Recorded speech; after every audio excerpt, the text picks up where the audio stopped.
Okey,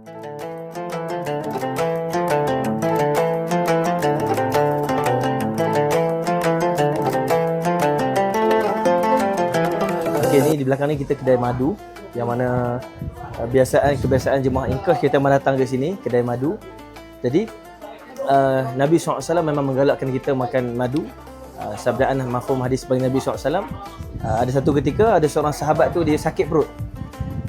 Jadi Nabi SAW minta dia untuk makan madu. Jadi sahabat tersebut balik ke rumah, dia makan madu. Syukran. Itu krim.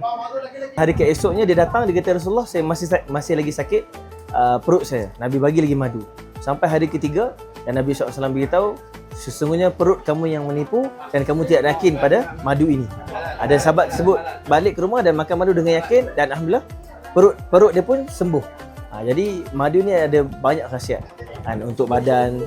Kalau mengikut saintifik pun ada banyak berkaitan dengan dia membantu dalaman kita untuk kita tubuh badan menjadi lebih sihat.